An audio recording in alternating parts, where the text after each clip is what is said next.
Another day, another historic pitching performance from the Cleveland Guardians. This time, they actually won, thanks to the new guy and the rookie. You are Locked On Guardians, your daily podcast on the Cleveland Guardians, part of the Locked On Podcast Network, your team every day.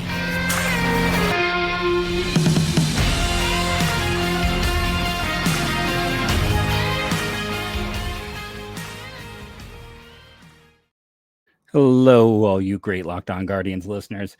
Over there is Justin. Let's see if I can get it right. I finally pointed the right direction for once. It only took me nearly a year. Right. Yeah, it's because I got to point the wrong direction. But over there's Justin. I am Jeff.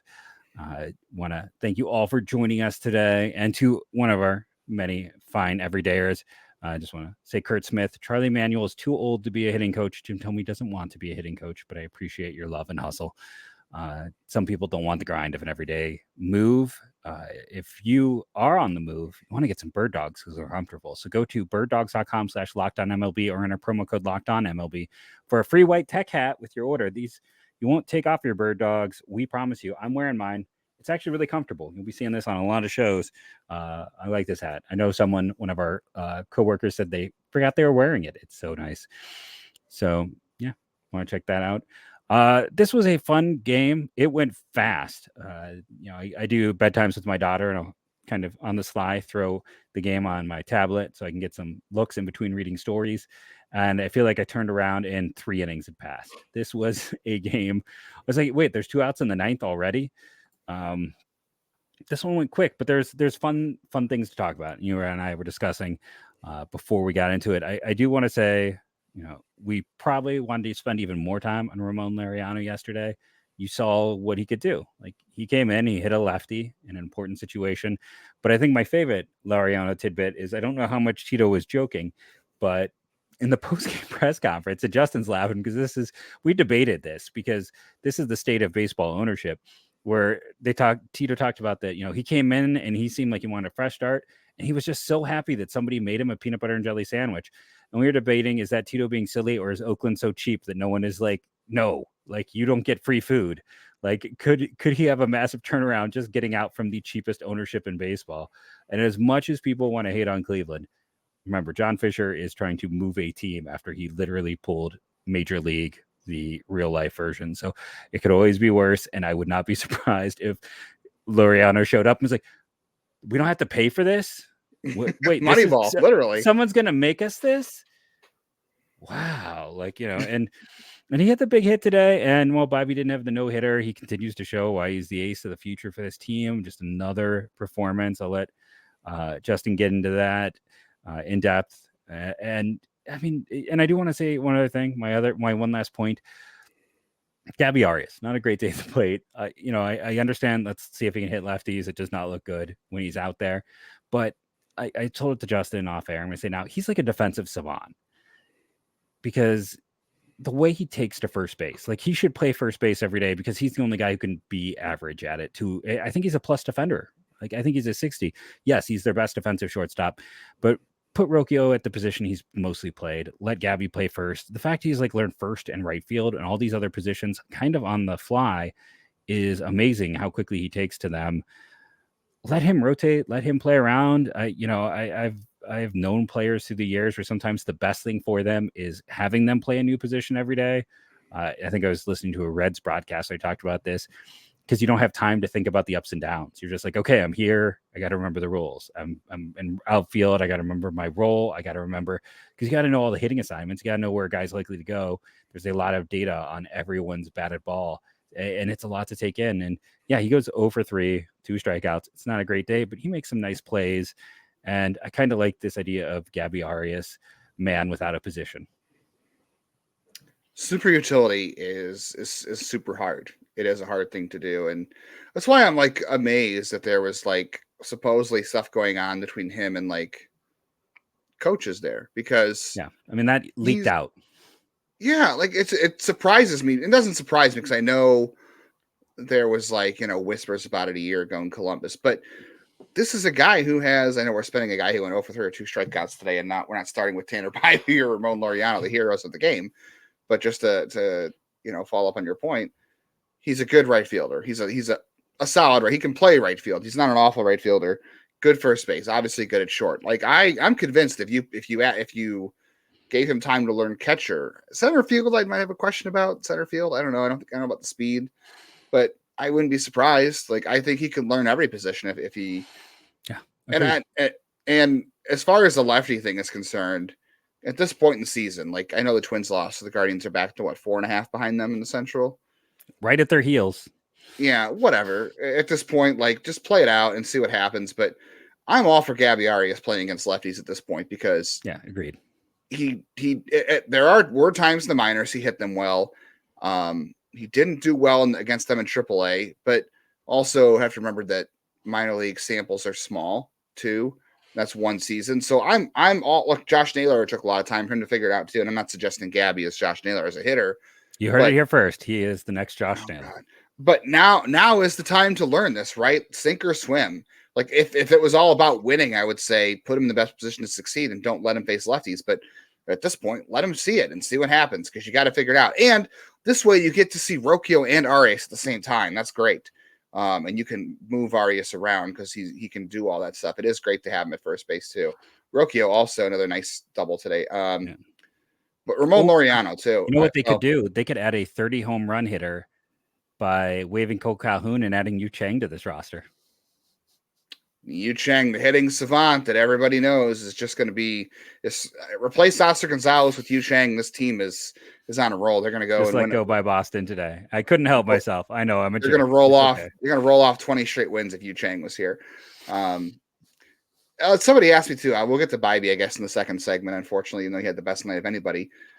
Somebody asked me today about, wow, you from our conversation yesterday that you guys really like Laureano. It's so funny how excited you were about that. And I was like, yeah, I guess we kind of were, but like at the same time, it's less about the player, which it is about the player, but it's about the idea. Like we're past the trading deadline. The Guardians did not add any major league piece of significance. No offense to Noah Syndergaard. Hopefully he's not listening, but you're significant to me, Thor. You're significant to me. I've never seen an Avengers movie, by the way. Just going to throw that out there. It makes me pretty unpopular when I say that. The idea of Laureano is interesting, though, because they didn't add anybody. And this is not like Cole Calhoun, where it's like, this is just a veteran who's here to just play and sit on the bench and be a body and see if he can, give some 10 years of wisdom to somebody. Laureano's 29, clearly has skills that still translate on the field. There might still be some upside in there. He can regain, from his prime. He's not going to be in his prime anymore, but there's still some stuff to be gained there. And you saw the impact. Like, okay, he hit fifth today, which is kind of hilarious, but he faced the lefty. He got a double, which is he's supposed to be good at. And then his play in the ninth inning, the catch. Dalton Varsho is a pretty good runner. Yes, he is. And fast. he didn't take third on Laureano in right field because of his arm. Like, what a big difference that is between having now. I think Will Brennan. I'm wondering if the broadcast, I think, said this correctly. They said they can't believe in the situation down by 1 run in the ninth, and you would have been on second with 1 out. Why he didn't go to third? And Laureano is considered one of the best arms in all of baseball. Right. I think that was 100% fear of his arm. That's what I was going to say. I wonder if that's reputation. Do you think that Will Brennan would have gotten that hesitation from Dalton Varsho? Probably not. Now, I think Will Brennan might have been able to throw him out at third because he's also got a good arm. I don't know if it's as good as Ramon Laureano's. Oscar Gonzalez also has a good arm. But you want to know what he did the other night? Did you see the play in right field? He did not overthrow. Did he not hit the cutoff man? No, he didn't overthrow. He set up wrong. He caught the ball out in front instead of behind it, and he couldn't make the throw. He didn't have the throw in time. Yeah. Now, I don't think he was going to throw the runner out there, but he didn't give himself a chance because he set up so far in front that he had to lean back instead of get into his throw. So Laureano, being a great defender, might have saved them the game there because, like, once again, Emmanuel Clase, unlucky. We didn't mention this yesterday in the loss, but a bunt single, which, okay, whatever, a bunt single, that happens. And then you have a chopper, literally a chopper off the plate that nobody could do anything with. Like, that is so unlucky. Emmanuel Clase continues to have some terrible batted ball luck. I don't understand this.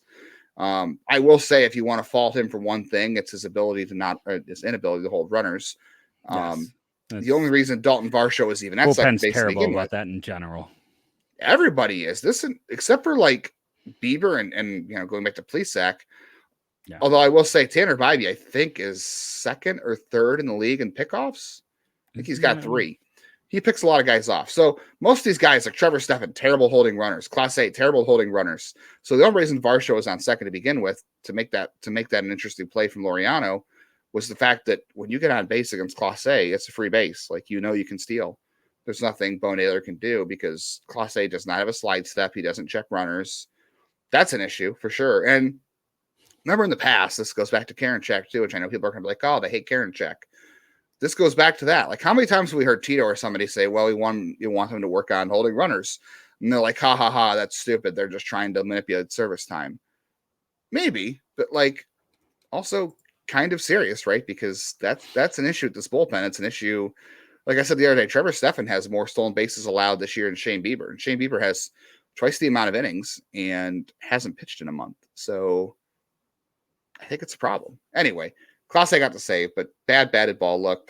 He should be thanking Ramon Laureano for being a threatening arm in right field. And everybody, Tanner Bibee, everyone should be thanking him because he pulled out a 1-0 win, which we're going to talk about here in just a moment.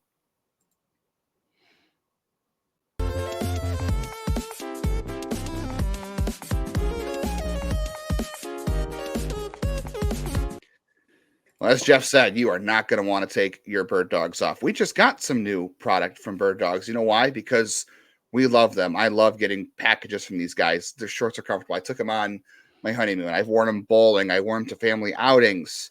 I've worn them to nice dinners. They're so versatile. They're so comfortable. They're easy to put on. They make you look good. I didn't think I was going to like shorts with like an inner lining. They have that lining in there. Yeah, I thought I'd hate that. I thought I would too, but it was great. It's comfortable. It makes you look good. So if you're like a big guy like me, you think, oh, these aren't going to fit. They fit great and they make you look better. They do the exact same. They're better than like big name brand shorts out there. So you're going to want to go to birddogs.com/LockedOnMLB, enter promo code LockedOnMLB. You're going to get the free white tech hat that Jeff is holding up, or he was holding up. He's wearing again at birddogs.com/LockedOnMLB. Use that promo code LockedOnMLB for that free white tech hat. You are not going to want to take your bird dogs off. We absolutely promise you. Game 3, it's a 4-game set. So if you can't make it on Wednesday night to Guardians Blue Jays, that is Logan Allen and Kevin Gossman, listen to all the hometown action on the radio on Sirius XM. Just search Guardians on your XM app. Third straight rookie going to go Wednesday, Jeff. He's got a lot to live up to. I know. It's going to be tough. This is a tough lineup. And I know they haven't been as good recently. I mean, they like I said yesterday, they did a good job against the Red Sox. I don't know how good the Red Sox pitching is, but back-to-back nights, historic pitching. Jeff, what was that stat you saw? I believe it was that's happened 13 times in baseball, but only the first time in the history of the American League that 2 rookies have gone 7 innings, allowing 0 runs and striking out 6 or more. Was I believe what they talked about on the broadcast. Yeah, 2 straight rookies, 2 straight great performances. I know we joked yesterday, how is Tanner going to follow up Gavin's start? Is going to be even better? And yeah, he didn't strike 12 batters out, but man, he was good. And that was after that 28 pitch 3rd inning. Mm-hmm. It's Tito talked about too in the post game that like he thought, okay, so he's only going to go 5, and then he recovers and just excels. He threw 28% of his pitches in 1 inning. He finished the game with 100 pitches, so he threw 28% of them in 1 inning. That's a pretty big chunk. I also have to laugh too. There was a scouting report out there from, not a note. I'm not going to say like a huge name, but like somebody who gets paid to do this for a living, said that Tanner Bibee's changeup is just average. I don't think the Blue Jays would describe Tanner Bibee's changeup as just average after tonight. He threw it 23 times, so his second most thrown pitch tonight, and the Blue Jays took 10 swings. They missed 4 times. He threw it for a called strike 4 more times. So I'm going to go ahead and say that's a pretty darn good changeup. Right now, Bibee has a 41% whiff rate on that pitch, and hitters are batting 228 against it with a 246 slug. I'm going to say that's a good pitch. It's his highest whiff rate, K rate, put away percentage, and his lowest hard hit. So it's average, right? I mean, it's pretty much across the board even though like in terms of run value, which I don't always know how that's calculated, if I'm being honest, it may not be like the number one, but like in terms of, again, like how often it gets hit, how often guys miss, and how little they can do with it, it is his most effective pitch this year. Yeah, and he's got an 8 run value with the fastball too, so like that's pretty good. Yeah, Yeah, slider's I don't know. great. Yeah, the curveballs is technically his worst one, but it's been better recently. Yeah, and that's Um, again, we've talked about like where you need to deploy that. That's not something you always need, against every hitter. yeah, it's funny. His changeup does not get a ton of vertical movement.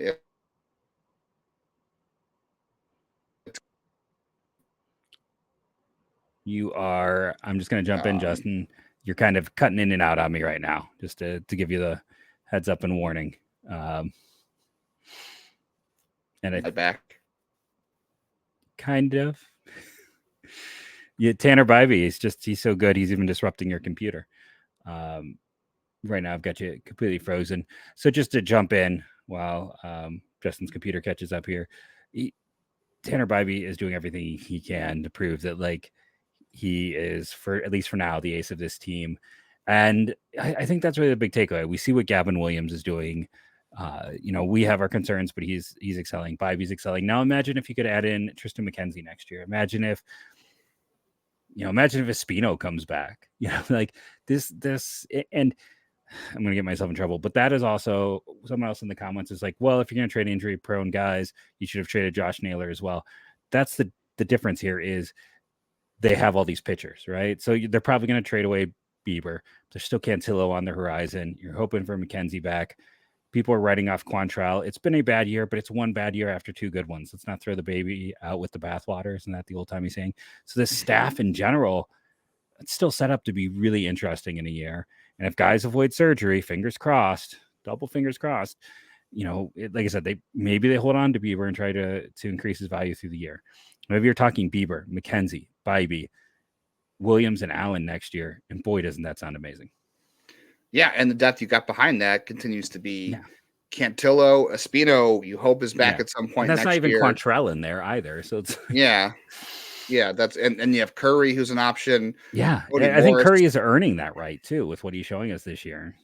Yeah, Curry's an option. Cody Morris could be an option. There are guys there. I feel like we were talking about our prospect list, which I think we're going to wrap up our prospect list today. We're just going to talk about it, and I was like, oh man, I don't have as many pitchers in my top 15 as I would like because it's been kind of a down year. But you talk about getting, it does depend on guys getting back to health. I will say Curry's Savant page might be the ugliest thing I've seen this year. So don't go look at that. That is terrifying. I mean, we talked the other day about Logan Allen's Savant. Oh no, he makes Logan Allen's look like Jacob deGrom's. This is the ugliest one I've seen all year. So see. Yeah, it's not a lot of misbats there, unfortunately. But also, let's remember this too. I mean, we've talked about the 2016 draft class a ton, right? By Bieber, Plesac, and Savali, and now not that they obviously Kyle Manzardo wasn't drafted in 2016, but now he becomes part of the calculus with that draft class because he was traded for somebody there. Juan Brito as well, which I know someone's going to say Nolan Jones hit 2 home runs on Tuesday. Okay.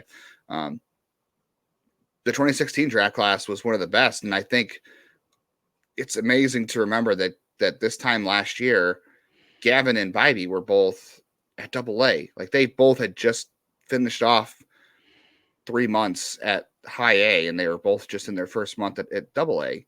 And now they're both in the major leagues, and they're both, making history, team history and American League history and back-to-back nights together. Like that is crushing the draft. That is crushing development. Unfortunately, they can't put it together on the hitting side of things. Hopefully some of these guys can be healthy again. And I don't think they're done with that 2021 class. Like, we talk about there are some relief options coming, like Franco Aleman. Maybe they can figure something out with Doug Nikhazy and Jack Leftwich. Those guys have had up and down years so far this year, but like, I still think there's more from that class. Maybe Dion can play up in the pen. Like, I mean, he keeps performing. Like, I know this stuff is like, it shouldn't. He's at a point now where his stuff should not be effective. It still is.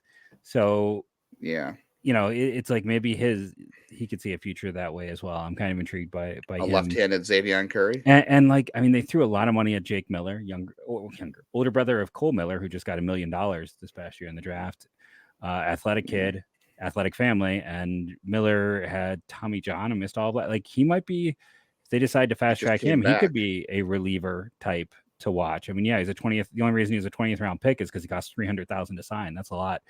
And he's, he threw 33 innings last year, 5 this year. So he's already 23. So they might decide, hey, relief. So just maybe. Yeah. I just think that, like, it's just amazing. These guys were in the minors last year. So don't, like, and Andrew Walters, of course, is likely a reliever. Yeah, on their reliever too. But it's just amazing that these guys don't have a lot of pro reps yet. Like, neither of them they played 1.5 pro season. So yes, they went to college, and Bibee pitched more in college than Williams. Mm-hmm. So maybe, like, some of their upside growth has already happened. But I would like to think that as they are pitching more in the pro game, they're going to make improvements. And I think we've already seen with Bibee, especially, what he's gone out to do since he's been drafted in terms of, like, training to be a better athlete and more explosive and throw harder, and what he's done to develop his other pitches. And I think he might be working on some stuff this offseason too to improve. Like, I think that's why I've said before about him being the ace. Like, this is a guy who goes out there and puts the work in between starts and works hard in the offseason. I'm not saying Gavin doesn't, but they just think that quality that Bibee has is very similar to Bieber and Kluber in terms of being able to put the work in and not being satisfied. Like, he talked after the game today about how he didn't do a good job holding runners in the first half. Even though he had 3 pickoffs, or I think he has 4 pickoffs, he talked about that being important today. Like, those are just things that you continue to hear that he wants to improve upon. And that, to me, is how you become a leader of a pitching staff, especially one that's got a lot of history here, right? And a lot of expectations for their pitchers. And we'll, continue to have a lot of fun talking about Tanner through the rest of this year. You can go back and watch our episode where we interviewed him, or you can go and listen to last offseason. I mean, we were kind of, I'm not going to say we were first, but we were definitely up there when it came to the Tanner. I think you were first. You were the first one to put him as your top prospect, and I 100% agreed with that. But, it's a situation. He is fantastic, but we got to take this break. We gotta do this so we can come back and not go over, but still plenty of time to talk prospects. So we will be back in a second on Locked On Guardians.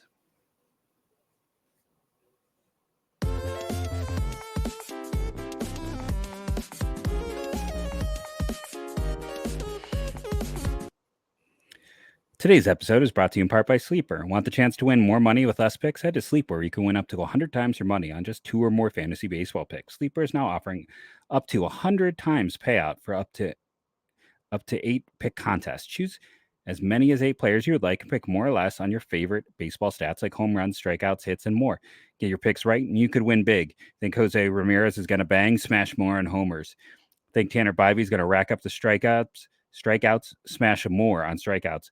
Entries can be made in 30 seconds or less. It's that easy. They also have safe and fast withdrawals. Sorry, Sleeper, I'm having a hard time speaking today. Use the promo code Locked On, and you'll get up to $100 match on your first deposit. Terms and conditions apply. See Sleeper's terms of use for details. Currently operational in over 30 states. Check out Sleeper today.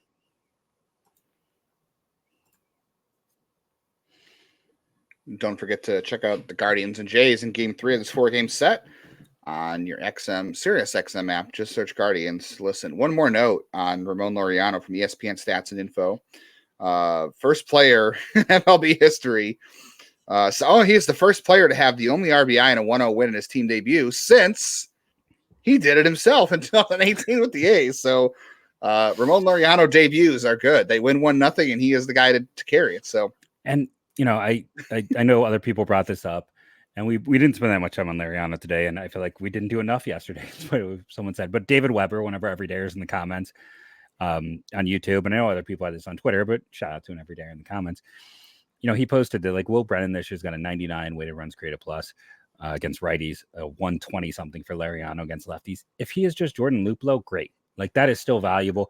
I don't know if it's going to be worth $4 million, $5 million. He's not going to get much of a raise. He's, I think, at $3.5 million this year. He might get up to $4 million. But if he is like a just a lefty destroyer and a solid fourth outfielder for a platoon, that's worth about $4 million in baseball anymore. Like that is something. And Tito talked about, having him longer. Like it sounds like this is not just a cut and run situation like Cole Calhoun.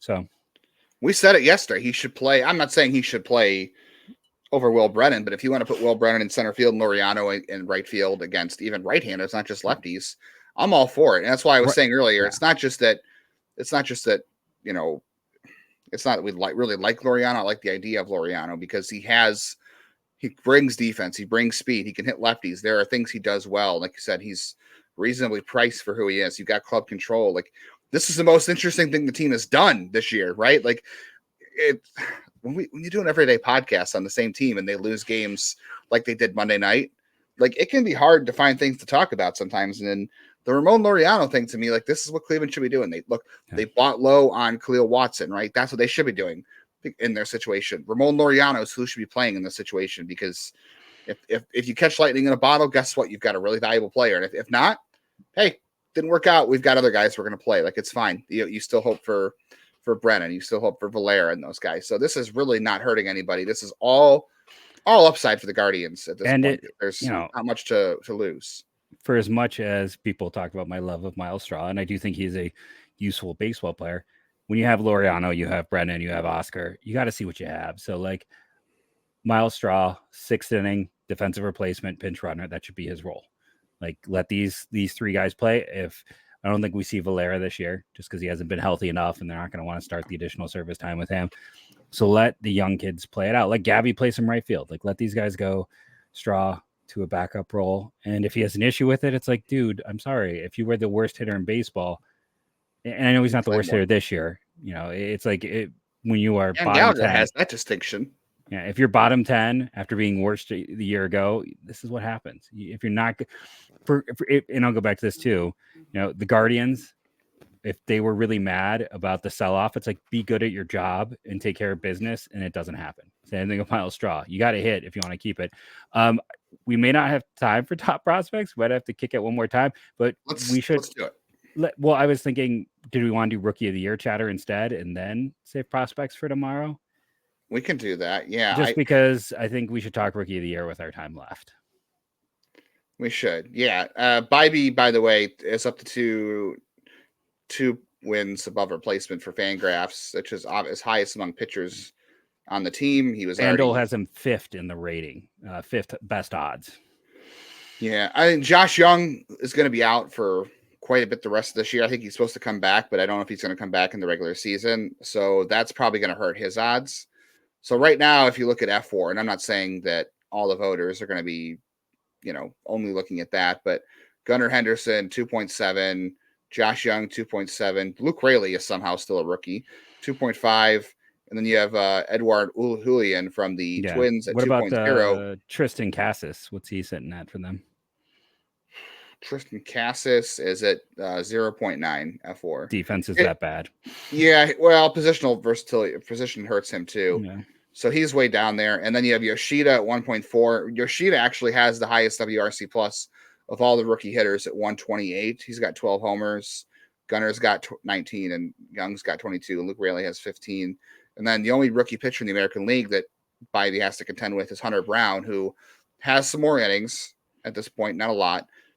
He's got more strikeouts than Bibee, but Bibee's got a lower ERA, and I think they have the same FIP too. So it's going to be close. Like I'm going to go ahead and say that Gunnar Henderson probably winds up winning just because there's the name factor. The Orioles are good this year. He's pretty solidly the favorite right now on FanDuel. He's the only one with a negative value. Yeah, he's got the name value of a prospect. He's got the Orioles that are being good. He's a position player. Like it's hard for a pitcher to win Rookie of the Year too. Like I'd have to go back and look, but I feel like it's pretty hard for pitchers to win Rookie of the Year. But I would say like Henderson, Young. Although I wonder if Young slides to third because of the time missed. So I don't know. Bibee I think has to finish in the top 3. I feel like Henderson, Yoshida are probably going to be the ones. So then it comes down to, can he get past Cass? See, I think he might. I guess it comes down to how much Yoshida and Cassius split the Boston. The with that, and then Young. For Hunter me, Brown too could get some votes there too. whenever anyone talks about pitching, it always takes me back to when Kenny Lofton was a rookie, and it was Lofton versus Pat Listash with Dave Fleming being the third guy. And I literally remember as a kid, I was 92, so I was like 11, listening to KNR. Didn't have cable, so listened to a lot of KNR, and them talking about, oh, well, who cares about Dave Fleming? Pitchers can't win this. And to this day, if you're my age and you remember that contest, go back and look up the numbers, and it's laughable. Pat Listash's numbers weren't even good when he won that with the Brewers. Last pitcher, if we're not going to count Ohtani, that I see in the American League to win was Michael Fulmer in 2016, and then Devin Williams in the National League in 2020, which was a bit of a weird year. It's hard. But yeah. No, DeGrom in 2014. It's hard to believe he was only, I mean, I guess it doesn't, it's 10 years ago, yeah. But it's like that's surprising. But and then Jose Fernandez in 2013. There's not a whole lot. Here's a great one to go back. 2011. Jeremy Hellickson and Craig Kimbrell both did it. Hey, one of those guys still pitching. What was the time we had a lot of closers? Nefeleti Perez, Andrew Bailey, Craig Kimbrell. It was the guys who came in as closers. Hudson Street. But yeah, it's not been as much. Well, yeah, because those guys can pitch 50 times, whereas a starter can only pitch like 20, and you're limiting their outings too. Like they're probably not going to be able to with Bibee. We'll see, but it's hard to see with everyday players, everyday. No one's going to compare, honestly. I mean, I have to go look at Gunnar Henderson's data, but I don't think anyone's getting close to like what we saw last year with the top two. Oh, Julio, who said like were some of the best rookie debuts ever. Well, Corbin Carroll might be on that list, but that's the National League. Yes, National League. With him in LA, it's going to be interesting. Yeah, have fun with that one. So yeah, I think if Bibee doesn't finish top 5, I'd be disappointed. I don't know if they release that far down. He's got to be top 5. I think they do, as long as he gets votes. I guarantee the Cleveland Homer media will vote him somewhere, so he'll get a vote, so he'll appear. Here's the thing about Rookie of the Year and all this stuff. So if Bibee finishes in the top 3, the Guardians don't get a draft pick because he wasn't up on opening day. Yeah. That is part of the argument maybe about how maybe Cleveland didn't want him up this year, because even though he was ready, clearly, if he makes his debut in 2024, he's probably got a chance to run away with this award, like the way he's been pitching. Like, it's a top 3 or is it top? I think it's top 2 in Rookie of the Year and top 5 in the other ones. I could be wrong, but it might be top 2. But either way, like he's got a chance to give you a draft pick in 2024 if he debuts, and now he's no longer a rookie. I'm not saying good Lord knows they needed Bibee all year, but I think that's part of the argument why they didn't want to bring him up. Not necessarily for service. Well, I'm not saying they're doing it for the draft pick too, but I'm just saying there's a lot of reasons why. if randomly Brian Rocchio gets sent down in the next month, it's to avoid him losing his rookie status, so that he could start next year. Because then you could conceivably have Manzardo and Rocchio as 2 of the top 5 candidates for Rookie of the Year if both of them qualify as rookies and start the year, and they'll both be top 100 guys. So just something. Yeah, that's why I think that's why. Well, you won't see Manzardo until September anyway. If he comes up in September, he'll still retain his rookie eligibility for next year anyway. So that's definitely a good thing. But yeah, Williams, Bibee, Naylor, all those guys don't have a chance to win it next year. And I think a lot of that is. I'm not saying they're looking for the draft pick, but I'm just saying, that's part of enough reason to try to delay as much as you can and find what I don't know. It's worth it. I mean, look at the I don't necessarily agree with the Mariners did, but it's a very valuable thing. But yeah, we're still working our way down to the 30 minutes that is the new expectation on the network. We will get there eventually, but and we keep kicking prospects. We might just have to almost do an episode where that is set up to be 2 segments, but we will get there. We want to thank everyone for rating and reviewing, downloading. It helps being an everydayer and checking out the show, because it's just the numbers. There is most listeners, they say, do 3 shows a week. So if you're hitting 5, that just helps us out so much.